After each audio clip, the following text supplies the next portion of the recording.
I think a lot of people right now today, almost everybody for that matter, is in fear of losing their job. More so than the fear of rising prices and increased costs and inflation just taking over and wiping people out. Probably more afraid of that reality coming true sooner rather than later, opposed to any other potential SHTF moment that could hit with warnings from the FBI about potential ISIS attacks or any other world war popping off. But the war that we're actually witnessing transpire right now is the war of wages. Hey guys, welcome back to the channel. Welcome back to another extremely windy day. Hopefully today's audio is better than yesterday's because I have a completely different mic. I'm running my DJI mic with my dead cat, but it is crazy windy out here. And I don't even know if you can see how my MacBook Air screen is jiggling in the wind. And Max's hair, my dog here, his hair is just blowing in the wind, looking all majestic and stuff. But Business Insider just shared how here are 5 ways fast food restaurants in California are cutting costs to cover the new minimum wage. Now, as we discussed yesterday, this is extremely important because California is just the tip of the iceberg, folks, and there's far more beneath the surface, and this is coming to other states rapidly, very, very soon. Key takeaways here include that California fast food franchisees say they are desperate to find ways to remain profitable. Key word here, desperate. I'll put it on the screen so you guys can see it. I'm not making this stuff up. Restaurants are trying to offset the state's new $20 minimum wage for fast food workers. And franchise owners, these could be average everyday people like you and I who had the available assets and cash on hand and credit and a business plan and proposal and the ability to get approved for McDonald's or any other fast food chain franchise, and are trying to make their way, trying to build their wealth and secure their family's legacy and a succession plan and financial freedom and future, potentially through a passive income stream of owning multiple restaurants, only to be faced with extreme challenges at the hand of the economy, the Fed, the Biden administration, Bidenomics and Build Back Better, and inflation, as well as a variety of other factors at play here. Additionally, it says that as well as raising prices, franchisees are laying off workers, hiring less, and turning to tech. These are things that we discussed yesterday, but we're going to go into it a little bit greater detail today about what that actually means and how you can get prepared for what's happening right now and what's about to happen next. Fast food franchisees in California are desperately looking for ways to cut costs as the state's $20 minimum wage for workers at limited service restaurants kicks in. Proponents of the legislation say that it will help thousands of workers with basic living costs, but fast food chains and their franchisees worry about the impact that the wage hike could have on their profits. So let me just ask you guys a question. God's honest truth. Would you prefer, think about this scenario. Look, you see the wind blowing my laptop? It is a MacBook Air, so I guess that's par for the course, right? But would you, in your job, rather hear from management and say, hey guys, look, we're giving everybody a raise, but we're going to have to lay some people off? Or, hey guys, we're not going to increase your pay, and we know that costs are rising, basic costs of living are going up, but we're not going to lay anybody off. Would you rather make more money and have your job at risk, or would you rather make the same money, maybe a little bit less, and have a secure and steady paycheck? Because that's the territory that we're venturing into right now. Quote, as of today, I am well into the red. And this is according to Michaela Mendelson, who owns 6 El Pollo Loco restaurants in California. And he told NBC Los Angeles on Monday, the day the new wage was introduced. And I think El Pollo Loco. Okay. I was thinking of Pollo Tropical. I thought Pollo Tropical was having its own troubles and own problems. But he says, we are losing money, so we're going to need to stop the boat from leaking by making changes. Can you guess what these changes are going to be, folks? We've got a list of them, and there's 1, 2, 3, 4, there's 5. I'm going to go through all 5. And the number 1 is laying off workers, okay? But, what was it, Pollo Loco? Well, you got to think about it. If it's Pollo Loco, Pollo Tropical, if it's Mod Pizza, if it's McDonald's, it doesn't matter.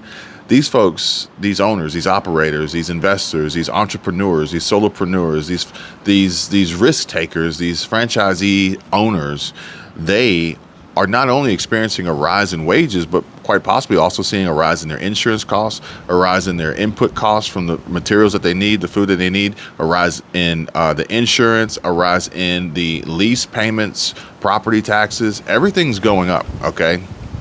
Unless you guys are in an area that's immune and isolated and completely insulated from rising prices, and if so, hit your boy up and let me know where that is. I'd love to relocate there. Now, it says that some chains, including McDonald's and Chipotle, have said that diners in California should expect higher prices because of the legislation. But franchisees can largely set their own prices, and some are cautious about scaring off customers. As they should be. As they should be. Introducing higher prices to customers, and at this time at that, is a surefire way to turn them off, regardless of the reasoning behind why you have to. One McDonald's franchisee in Los Angeles County, for example, recently said her food would become unaffordable if she raised her prices enough to offset the new wage fully. So, in essence, sorry, I had to let my dog back inside. So, in essence, California lawmakers, legislation, new bills, new laws put in place that allow for the workers to receive higher pay. However, this seems to be quite possibly at the expense and detriment of the owners. It says that one McDonald's franchisee in Los Angeles County, for example, recently said her food would become unaffordable if she raised her prices enough to offset the new wage fully. Therefore, she can't. So she's going to have to pull this money from somewhere.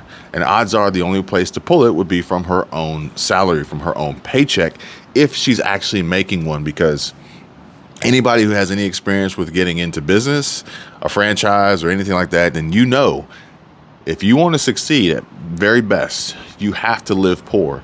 And odds are you're not going to make a paycheck in the beginning years of starting up and operating your business. It's just not going to happen. Meanwhile, interestingly enough, I did see today a headline that the 2 siblings that own Chick-fil-A I think they're billionaires, or like the richest in Georgia or in the South. I don't know. I have to pull it up and show you guys, but it was a pretty interesting headline. Be that as it may, it says that I saw another one that said that billionaires under 30, or like millennial billionaires, all of them got their money from their parents. But even if it were them, even Chick-fil-A, I'm sure we'll see Chick-fil-A in the headlines with Chick-fil-A making massive changes, major changes happening in California as a result of this new law for this increased minimum wage for these, what they call it, limited service restaurants, if Chick-fil-A falls into that category. Or we see a completely different business model and a completely different change where they can alter and no longer be a limited service restaurant if they make changes. And I'm pretty sure that these folks are already working on a roundtable think tank of how to manipulate and work around the system. And there's some loopholes here that these owners are going to have to try and figure out. Otherwise, they're going to go out of business, or prices are going to be crazy high, or who knows what. But it says, as a result, some locations are looking for other ways to absorb the higher wages without deterring diners, okay? What good is a restaurant without customers? But what good is it going to be to have a restaurant with customers with no employees? It's going to be hard to operate, right? Jesus. Man, this is crazy. It's like 30-mile-an-hour wind gusts up here or something. It's like 100 knots. I don't know. I don't know how many knots that is. But either way, number 1, laying off workers. Some franchisees are laying off workers to cut their payrolls and avoid paying higher wages. Two Pizza Hut franchisees in California said they plan to scrap in-house delivery to rely on third-party services instead, resulting in around 1,200 workers being laid off. Interesting, because even here in Florida, we're already beginning to see some of the effects of these changes, with Ron DeSantis just having signed a new bill of one of 11, I think he signed the other day, that allows the state of Florida to have regulation over these food delivery services and food delivery apps. So, yeah, changes are coming, folks, to business, to the economy, to gig work, to employees, to owners, you name it. Huge reset, huge reform, the greatest wealth transfer ever. And a Round Table Pizza franchisee has also filed plans to lay off 70 delivery drivers this month. And depending on the size of the company and the amount of layoffs, they will have to issue warn notifications, folks. And those are already dropping. I've seen several stories here recently of states and counties and cities, or whichever branch of the municipal government receives that warning of the layoffs to come. Unfortunately, the notice that is provided by law, technically supposed to be provided by law, won't say who is getting laid off, so you can't get a heads up and begin looking for another job. But they do announce that their layoffs will exceed the limit of 70 or 100 or however many employees it's going to be. Now, granted, they could avoid this notification, and cross their fingers and hope they don't get caught and get busted. And at the worst case, they pay a fine, but that's on them. That's, every business is run different ethics, different levels of integrity. And it's actually funny because I saw a story of a young lady, and she said that she got poached. It's crazy. She got poached, and she ultimately was recruited, changed her job, thought she was going to get a better job, and then 60 days later she got laid off, or she got fired, which completely turned her world upside down. And so I think no matter how you lose your job, finding a replacement as quickly as possible is going to be in everybody's best interest. And therefore, the ideal situation would be to already have multiple backup plans, safety nets, fail-safe plans, plan B, plan C, plan D, all the way to plan SHTF in place, just in case you get punched in the mouth. You don't want to not have a plan. Alex Johnson, an Auntie Anne's Pretzels and Cinnabon franchisee, told the Associated Press that he'd laid off his office staff and was getting his parents to help out instead. You kind of got to get lean, folks. Maybe go back to the grassroots approach of running a business if you want to have even the remote chance of possibly staying in business and not losing your ass, as you personally are probably guaranteed and tied to this business if it goes under, if it collapses, if it goes bankrupt. Number two, they're cutting hours and hiring less. But many franchisees say that they don't want to lay off their workers, and instead some are cutting employees' hours and stopping hiring, like Marcus Wahlberg, who owns several fat burger restaurants in Los Angeles. Quote, "We're being very tight on schedules." That's tough because, yeah, sure, employees would love to keep their job, but if they can't earn enough with the hours that they get, or their hours are kind of finicky, then odds are they're probably going to have to go somewhere else, if there's anywhere even to go. Other franchisees have made similar comments. Mendelsohn and the El Pollo Loco franchisee told NPR that her preemptive price increases had already deterred some customers. So really what's left is, quote, to reduce labor hours, she said, quote, "and I hate saying that.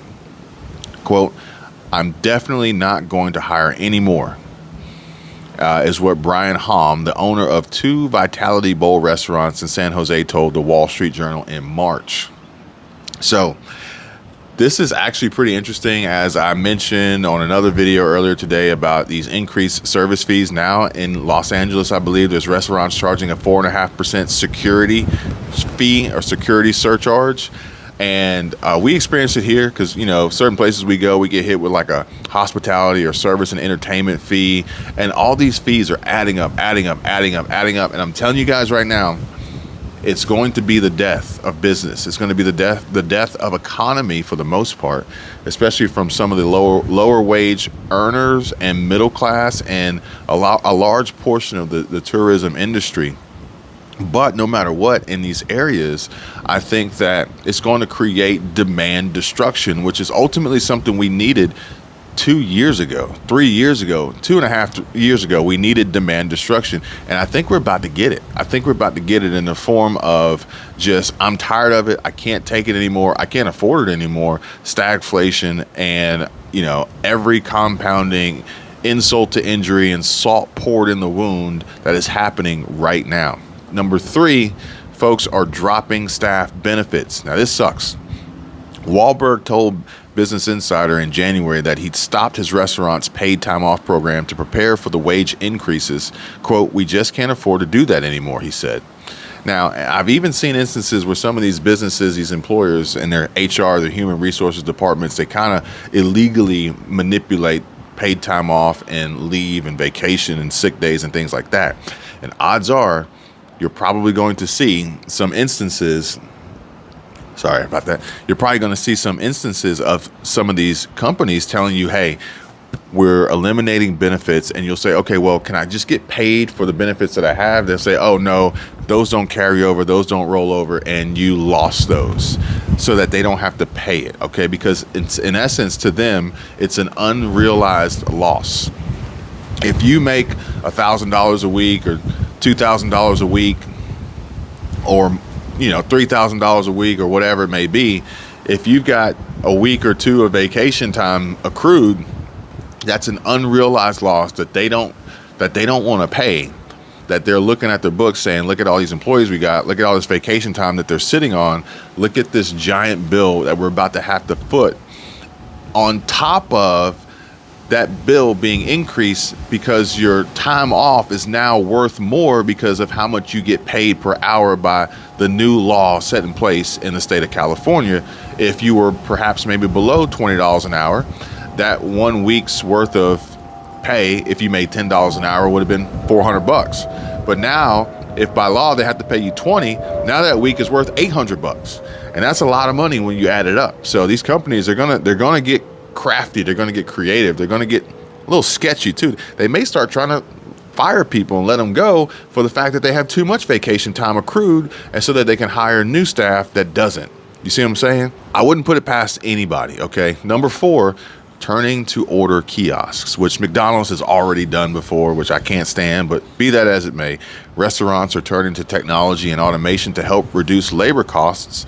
And Sharon Zakfia, a restaurant analyst at William Blair, previously told Business Insider that she expects digital order kiosks, currently a key focus area for some fast food chains, to spread even more quickly in California.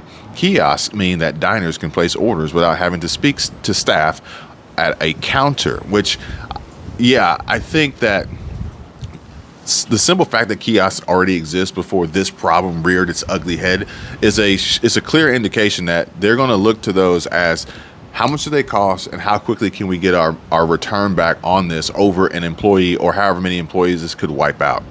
So that's going to happen while these companies that create this technology see an open door opportunity to push this onto restaurants who are desperately seeking resources and alternatives to stay viable, to stay alive, to keep their heads above water and in business. But I also expect to see these kiosks asking and requesting tips, because any additional monies that the company could bring in, additional revenues, could essentially turn into profit.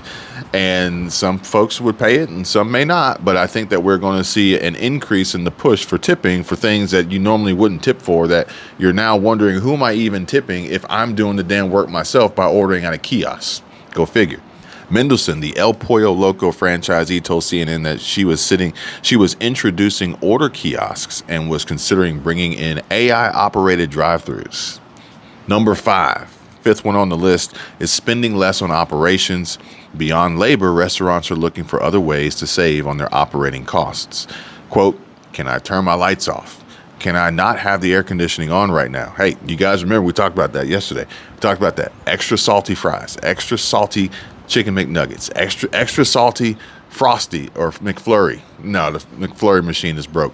It don't matter. Whatever it is, it's going to be extra salty because these employees are going to be extra salty because of the worsened conditions they have to work in, but for the fact that maybe the air conditioner doesn't work or it's not turned on, and they're just sweating profusely in the back while they're preparing your meal, cussing up a storm, and thankful that they got $20 an hour, but now regretting the fact that they got $20 an hour. You see what I'm saying?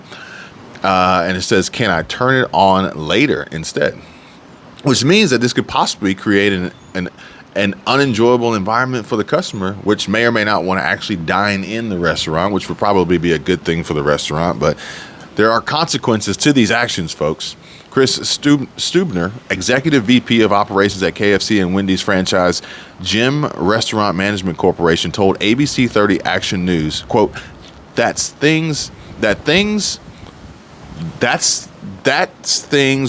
we're looking at right now. Tongue twister. The higher wage is making some franchisees pull off larger changes to their operations too, including opening new restaurants.